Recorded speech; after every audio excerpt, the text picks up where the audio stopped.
कुछ लोग ये चाहते हैं कि भाई मुख्तार जो है मदद नहीं कर रहा लोगों की।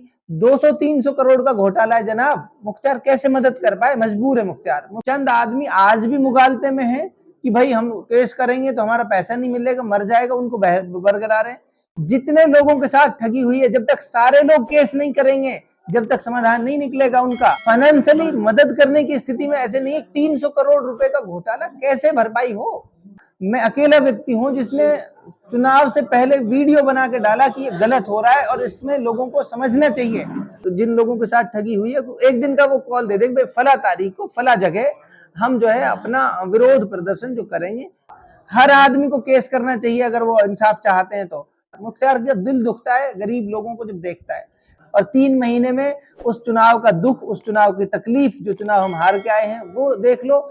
जितने लोग हैं जिनके पैसे ठगे हुए, एक आदमी के पास रसीद नहीं है, पर्ची नहीं है। मुख्तार किसके खिलाफ बैठे?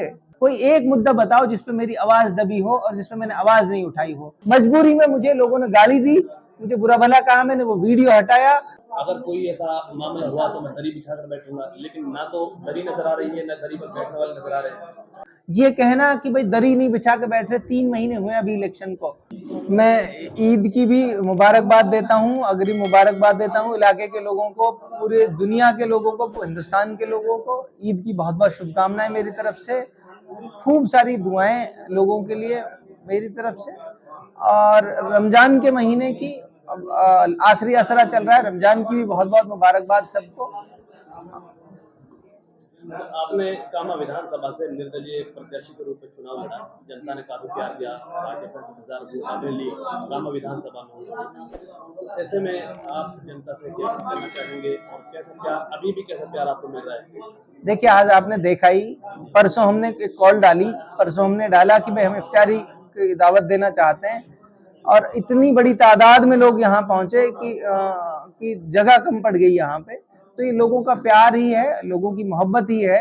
और मैंने मंच से भी कहा कि मैं इन लोगों का बनाया हुआ व्यक्ति हूँ, मैं कुछ नहीं था, इन्होंने मुझे बहुत कुछ बना दिया। अच्छा, एक नारा था आपका चुनाव हारने के बाद से पहले, चुनाव से पहले भी, चुनाव के बाद भी नारा था कि मैं अपनी जनता के साथ, विधानसभा की जनता के साथ में कोई बुरा नहीं होने दूंगा। अगर कोई ऐसा मामला हुआ तो मैं दरी बिछा कर बैठूंगा, लेकिन ना तो दरी नजर आ रही है, ना दरी पर बैठने वाले नजर आ रहे हैं। देखिए, जहां तक चुनाव से पहले मैंने हर जो वादा किया था उस पर काम कर रहा हूँ बारीकी से। मैंने कहा था इलाके की बेहतरी के लिए हर संभव प्रयास करूंगा, एजुकेशन के क्षेत्र में हो और इलाके की बेहतरी भलाई के लिए जो गाइडेंस और दिशा की जरूरत हो। जैसे आपने कहा कि कोई एक मुद्दा बताओ जिसपे मेरी आवाज दबी हो और जिसपे मैंने आवाज नहीं उठाई हो। ये कहना कि भाई दरी नहीं बिछा के बैठ रहे, 3 महीने हुए अभी इलेक्शन को, और 3 महीने में उस चुनाव का दुख, उस चुनाव की तकलीफ, जो चुनाव हम हार के आए हैं वो देख लो। और 3 महीने में कौन सा ऐसा मुद्दा, कौन सी ऐसी परेशानी है जिसमें हम लोगों के साथ खड़े नहीं हुए, आप बता दो, उसका जवाब मैं दूंगा आपको। जिनके साथ ये ठगी हुई है इंडिविजुअल, देखो उनसे भी मैं कहना चाहता हूँ, अकेले अकेले लड़ोगे, ये लड़ाई नहीं लड़ी जाएगी। नीमले वाला मामला चल रहा है, नीमले वाले मामले की मैंने आपसे कहा, मैं अकेला व्यक्ति हूं जिसने चुनाव से पहले वीडियो बना के डाला कि ये गलत हो रहा है और इसमें लोगों को समझना चाहिए। मजबूरी में मुझे लोगों ने गाली दी, मुझे बुरा भला कहा, मैंने वो वीडियो हटाया, और उसके बाद भी बिना मतलब ऑफलाइन, बिना सोशल मीडिया के मैंने लोगों को बहुत बड़े स्तर पर जागरूक किया उसके लिए। आज जो स्थिति हमने भांपी थी, आज उसके परिणाम भुगत रहे हैं। आज हम वहां आ खड़े हुए, जिसका अंदेशा था, जिसका डर था, वही हुआ। आज अब कुछ लोग ये चाहते हैं कि भाई मुख्तार जो है मदद नहीं कर रहा लोगों की। 200-300 करोड़ का घोटाला है जनाब, मुख्तार कैसे मदद कर पाए? मजबूर है मुख्तार। मुख्तार का दिल दुखता है गरीब लोगों को जब देखता है। मेरे पास जो आते हैं मैं उनकी जितनी मुझसे हो पाती मदद भी करता हूँ। प्रशासनिक तौर पर उन्होंने, पुलिस ने रेड किए उनके ऊपर, लोगों को बंद किया। दुर्भाग्य की बात यह है कि मुकदमा, ऐसा मुकदमा बनता है जिसमें बेल हो गई ना, जो लोग उसमें अरेस्ट हुए उनको बेल हो गई, वो भी अरेस्ट होगा, उसको भी बेल हो जाएगी। जितने लोग हैं जिनके पैसे ठगे हुए, एक आदमी के पास रसीद नहीं है, पर्ची नहीं है। मुख्तार किसके खिलाफ बैठे? कोई, मैं पढ़ा लिखा आदमी हूं, कम से कम मैं ये तो चाहता हूं कि भाई कोई आदमी मुझे कोई रसीद दे, कोई ला के दे, भाई ये मेरे पैसे हैं, ये जमा किए हैं उसने, इसका कोई प्रूफ है। जिन लोगों के साथ ठगी हुई है, जिन लोगों के साथ में ठगी हुई है, वो लोग कह रहे हैं कि भाई हम ईद तक इंतजार कर रहे हैं, ईद के बाद हम धरने पर बैठेंगे, तो क्या आप उनके साथ रहेंगे? पूरी मदद करेंगे उनकी। मेरी कहीं किसी भी आदमी को जरूरत है, मेरी कहीं भी कोई आदमी ऐसा महसूस कर रहा है, ऐसा महसूस कानूनी प्रक्रिया में कहीं कोई अड़चन आ रही है, मुझे फोन करे, उसकी तन मन धन से मदद करूंगा। सर गरीब लोग रोते हुए फिर रहे हैं इस वक्त। मुख्तार उनसे ज्यादा पीड़ित है, उनसे ज्यादा दुख होता है। मजबूरी मेरी यह है कि कानूनी रूप से मैं उनको ये कह सकता हूँ कि मुकदमा कराओ। मुकदमा करने से ही पैसा मिलेगा। जिन्होंने शुरुआत में मुकदमे किए ना, उनके साथ उन्होंने समझौता किया, उनको पैसे मिल गए। फाइनेंशियली मदद करने की स्थिति में ऐसे नहीं है। 300 करोड़ रुपए का घोटाला कैसे भरपाई हो? आपने कहा चुनाव से पहले वीडियो बनाई थी, वीडियो डाली थी, लेकिन चुनाव के बाद में क्या एक्शन रहा? मैंने हमेशा उसके लिए सोशल मीडिया पे, मीडिया के माध्यम से हमेशा उसके लिए बोला कि गलत हो रहा है। प्रशासन से बात की, थाने गया, आईजी से मिला, एसपी से मिला, उसके लिए कि लोगों के साथ को न्याय मिलना चाहिए, लोगों के साथ इंसाफ होना चाहिए। और कोई भी व्यक्ति जो मेरे संपर्क में आया, मैंने उसकी हर संभव मदद की। केस अभी चंद केस हुए। सुनो, एक और बात बता रहा हूं मैं आपको मीडिया के माध्यम से, जितने लोगों के साथ ठगी हुई है, जब तक सारे लोग केस नहीं करेंगे, जब तक समाधान नहीं निकलेगा उनका, हर आदमी को केस करना चाहिए अगर वो इंसाफ चाहते हैं तो। चंद आदमी आज भी मुगालते में है कि भाई हम केस करेंगे तो हमारा पैसा नहीं मिलेगा, मर जाएगा, उनको बरगला रहे।